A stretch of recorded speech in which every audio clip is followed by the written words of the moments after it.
इसमें डालेंगे 8-25 पेपर, देख लो।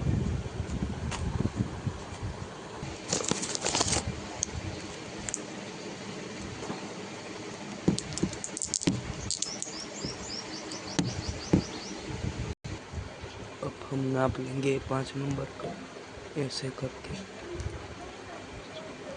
देखो सब सही सेट हो गया। ऑयल हम डालेंगे 375 और अब इसको स्टार्ट करेंगे ऐसे। ठीक है, ओके, बाय बाय, मिलते हैं अगली वीडियो में।